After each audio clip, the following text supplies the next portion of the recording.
Hello everyone guys, यहाँ देख्न सक्नुहुन्छ यो घर भर्खर फिनिसिङ भयो। आज बल्ल बत्ती बल्यो।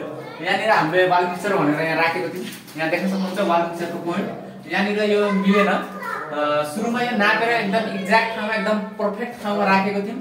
तर जे होस् यो जाम गर्ने बेलामा के हो जुन फिमेलको हुन्छ नि, हामीले जाम गर्ने बेला टाल्ने बेला यसलाई चाहिँ अलि टाल्दाखेरि यो अलिकति भित्र भयो।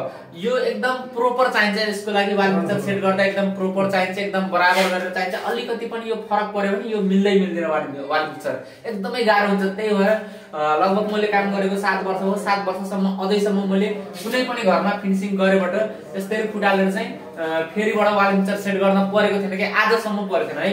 तर फर्स्ट टाइम आज यसरी एउटा टायर तोडेर फेरि वाल मिक्सर यसरी राखेर सेट गर्दैछु।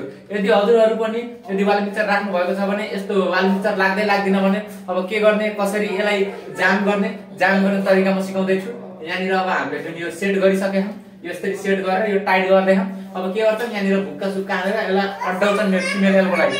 अड्डाएर यतिकै छोड्छन्। अनि यो 2 दिनपछि, किनकि यसलाई अलरेडी टाइम दिनु पर्यो नि त, सुक्नु पर्यो नि त मजाले, ताकि यो निकाल्दा पनि केही नहोस्, ठाउँमै बसोस् र पछि फिट गर्दा मजाले मिलोस् भनेर। अनि यहाँनिर मैले यहाँ देख्न सक्नुहुन्छ यो मसाला पनि यहाँ बनाएको छु। मसाला बनाएको छु, यही मसाला हाल्ने हो। पानी छ्यापेर टक्क आएर भुक्का हाल्ने हो गाइज। अब देख्न सक्नुहुन्छ यहाँनिर ल गाइज, हामीले चाहिँ यहाँ प्लास्टिक राखेको छौँ ताकि यो फोहोर नहोस् भन्नको लागि। दाइले यहाँ चाहिँ भुक्का हान्दै हुनुहुन्छ मजाले। ल त्यो फिमेल एल्बोको ठाउँमा अलि बढी नै भुक्का हाल्नु ताकि यो नहल्लोस्। यसरी चाहिँ कसैको घरमा पनि नहोस्। जति प्रोफेसनको साथमा हजुरले काम गर्नुहोस्, जति जाने पनि कहिलेकाहीँ यस्तो मिस्टेकहरू भइहाल्छ। हाम्रोबाट नि भयो। मैले यति वर्ष काम गरेँ, आजसम्म भएको थिएन, तर फर्स्ट टाइम यस्तो भयो। दुःख लागेको छ। सबै काम राम्रो भयो, तर एउटा काम अलि नराम्रो भइदिँदा बित्तिकै अलि मजा आउँदैन कि आफूले गरेको काम। गाइज, मैले जुन यो वाल मिक्सर फुटालेको जुन भिडियो छ, यो भिडियो पोस्ट गर्नुको कारण, हजुरमा आज पुर्याउनुको कारण एउटा मात्र छ। जुन गल्ती आज आएर मबाट भयो त्यो गल्ती अरूबाट नहोस् भन्नको लागि चाहिँ यो भिडियो मैले पोस्ट गरेको, हजुरलाई देखाएको, यो भिडियो हजुर मार्फत पुर्याएको। जब मलाई लाग्थ्यो म पनि एकदम पर्फेक्ट छु, मबाट गल्ती चाहिँ हुन्न, मलाई त्यस्तो लाग्थ्यो। मेरो दिमागमा बसिसकेको थियो कि म त्यति खतरा काम गर्थेँ कि म आफ्नो कामप्रति एकदम हरिप माया गर्थेँ कि एकदम पागल थिएँ कि म। तर पनि आफूले जति राम्रो गर्छु भन्दा पनि कहिलेकाहीँ मिस्टेक हुन्छ।